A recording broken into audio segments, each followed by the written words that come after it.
What's going on, guys? It's your boy John the Liquidator coming back with another video. And it looked like Kelsey Mitchell has some things to say about her teammate Caitlin Clark. The curtain. She didn't just answer a question. She unleashed a truth bomb. And in doing so, she provided a masterclass in leadership, loyalty, and emotional intelligence.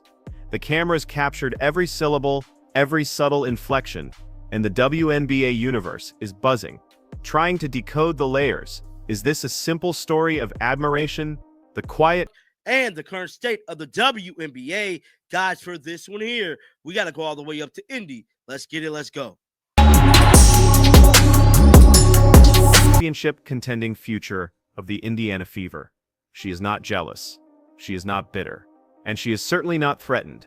She is motivated. She is a leader.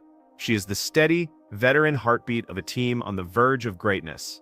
And that is the kind of teammate you want beside you, when you're not just trying to win a game, but build something historic that will last for a generation. And now, the real question remains for everyone else.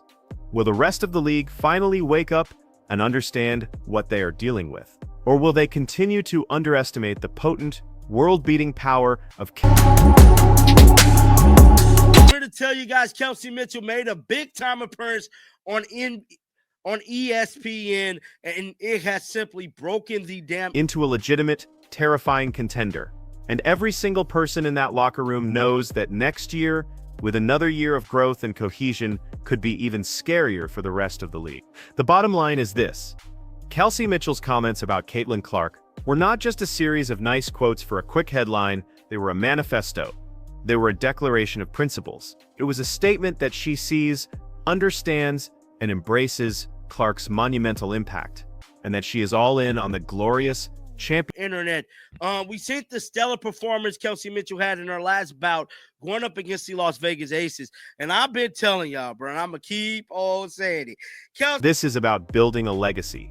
This is about establishing a brand. This is about completely rewriting the established hierarchy of the WNBA. For years, Indiana was the league's punchline. Now they are the main storyline. The team everyone is talking about. The idea of the Fever making a deep playoff run fueled by the power of genuine friendship might sound corny to the cynics. But it is demonstrably and undeniably working.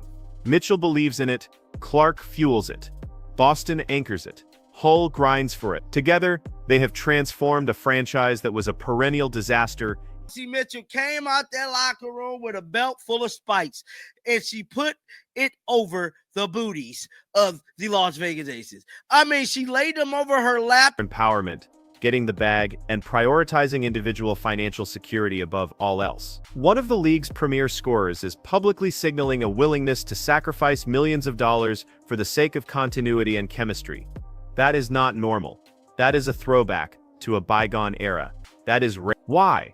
Because Mitchell can see the future, and it is drenched in fever red. She knows they are sitting on a cultural and competitive gold mine. This isn't just about making a playoff run this season. And got the spanking them. I mean, my goodness, the Las Vegas Aces looked like a shell of themselves playing up against Kelsey Mitchell. It was just an inside joke that the outside world was not privy to. And that brings us to the bigger, more terrifying picture for the rest of the WNBA, the core four. Mitchell, Clark, Boston, and Hull. This is the quartet around which Indiana is building a potential dynasty, and Mitchell all but confirmed that this unit is unbreakable. She even hinted, and this is the part that should send shivers down the spine of every opposing general manager, that she would take a pay cut to keep it together. Think about the profound gravity of that statement in the modern era of professional sports, an era defined by player. Man, she played 34 minutes and had 34 points. Y'all do understand. I know I've been saying this a lot. She was scoring a bucket every 60 damn seconds. Doesn't always get to see. That anecdote reveals the chasm between teammates and outsiders. Outsiders parse every word, searching for controversy. Teammates understand the person behind the public-facing brand. Mitchell essentially looked at the world and said, everyone needs to relax. It's just Caitlin being funny. That is how you know with 100% certainty that the locker room is rock solid. If Clark had been rubbing people the wrong way, that tweet would have been the spark that ignited a 5-alarm fire of drama. Instead, she was in the game. I mean, my goodness. Name of it. I mean, she looked like Wilt Chamberlain, guys. It was like a Wilt Chamberlain type performance. Y'all self-deprecating joke on social media about a fine she had received. The internet, as it is wont to do, lost its collective mind. Pundits dissected it. Critics claimed she was being classless, arrogant, and disrespectful to the league. Meanwhile, inside the sanctuary of the Fever locker room, the actual players, they were laughing hysterically. Mitchell said they loved it because it showcased Clark's unbelievable, funny sense of humor, a side of her that the public, with its preconceived notions, he had the 100 points and he was just balling. That's how brutal Kelsey Mitchell beat the Las Vegas. I don't believe the Aces got a chance to win any game in this damn series. I mean, we're going to have irony is that Clark's arrival forced the league, the media, and the casual fan to finally pay attention to what was happening in Indiana. Without Clark, Mitchell might have continued to be the best-kept secret in the WNBA. With Clark, everyone sees her greatness, and Mitchell not only knows it, she deeply respects the dynamic. Now let's pivot to a specific moment Kelsey touched on that fans didn't expect. A moment that perfectly encapsulates this team's internal culture. The infamous fine tweet.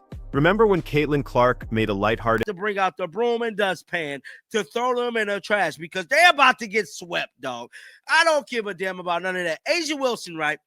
A'ja Wilson could come out there and put up 40, right? Because we all fairy tales of super teams in other leagues where massive egos collide and create chemistry black holes, ultimately imploding under the weight of their own hype. Clark, according to Mitchell, didn't do that. She understood that the goal wasn't to be the star, but to be the sun that allows all the other planets to thrive in her orbit. And make no mistake, Mitchell's planet is thriving. Her national profile has never been higher. She's dropping points with terrifying efficiency, leading crucial playoff pushes, and finally, getting the national recognition and respect that should have been hers years ago. The beautiful oh no, next game, A'ja Wilson, she gonna come out there with a vengeance because she got embarrassed, bro. I don't give a damn because I believe last time she had like 30-some points, they still lost. I believe that was the game in July. Money in the pockets of every single person on that roster. But here's where the story pivots from professional respect to something deeper, something that truly reveals the secret sauce of this team. Kelsey called Caitlin a friend. Not a teammate, not a colleague, but a friend. She went out of her way to praise Clark for welcoming the team with open arms from day one and handling the blinding, suffocating spotlight with a level of grace and maturity that defies her age. This is critically important. We have all seen the caution. They lost by 10. I'm gonna go check it before this video over. But if I'm not mistaken, last time the Fever beat the Aces before this time, A'ja Wilson had like 30-some points and they still lost. So it don't even it not as a threat, but as the arrival of long overdue reinforcements. This is precisely why her words carry the weight of gospel. When she says Caitlin Clark changed the game, it's not just hype, it's a veteran survivor co-signing a paradigm shift. Mitchell has lived in both versions of the Indiana Fever universe, the quiet embarrassment and the roaring rebirth. And she is far too smart to not know which version sells out arenas, lands groundbreaking TV deals, and puts more matter. She can come out there and be like Thanos and try to ball out all she won't. And guess what's going to happen? There's going to be another spike belt to the booty. Now, all that being said, progress. Then came Aaliyah Boston, a generational talent in the post, a beacon of hope. Then came Clark, the supernova who bent the sports world to her will. Slowly, meticulously, the foundation changed. And Mitchell, the seasoned veteran, she adapted. She didn't sulk. She didn't demand a trade to a contender. She didn't leak anonymous complaints to reporters about her touches. She embraced the new reality, recognizing